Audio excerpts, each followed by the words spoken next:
நயினார வந்து பாஜகவுக்கு எதிரா இருக்கவங்களே சில பேரு உள்ள இருந்து சீண்டி விடுறாங்க, மாட்டி விடுறாங்க அப்படிங்கிற விமர்சனங்கள். குறிப்பா அண்ணாமலை அவர்கள வச்சு நெறைய ட்ரால்ஸ்லாம் பார்க்க முடியும். இப்ப ஒருத்தர் ஏன் ஒருத்தர போட்டு குடுக்கணும் அப்டின்னா 2 பேருக்கு ஆவாம இருக்கணும். இப்ப ஒருவேளை எங்க தலைவர் வந்து நயினார போட்டு குடுக்குறாருன்னா 2 பேருக்கும் அந்த அளவுக்கு ஒரு நேர்ல பார்த்தா சிரிக்கிற அளவுக்கு இருக்கணும். ஆனா பின்னாடி ஆளாளுக்கு முதுகுக்கு பின்னாடி கையில கத்தி வச்சுக்கணும். இதுதான் நிதர்சனமா பேசுவேன்.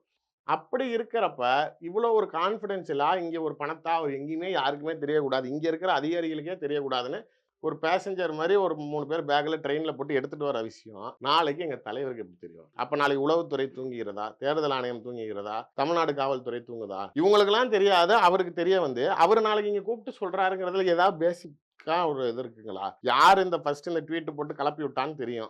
எடப்பாடியோடைய தூண்டுதலுக்காக வேல பார்த்துக்கிட்டு இருக்காங்க. அதுலக்குள்ளார கட்சிக்குள்ளார கலவரங்கள் உண்டு பண்ணா தான் அவங்க குளிர் காய முடியும். அதுக்காக மட்டும் தான் பண்றாங்களே தவிர, எங்க தலைவருக்கு ஒரு மாநில தலைவரா நீ எத்தன ஜெயிச்சு குடுத்தன்னு கணக்கு காட்ட வேண்டிய இடத்துல இருக்காரு.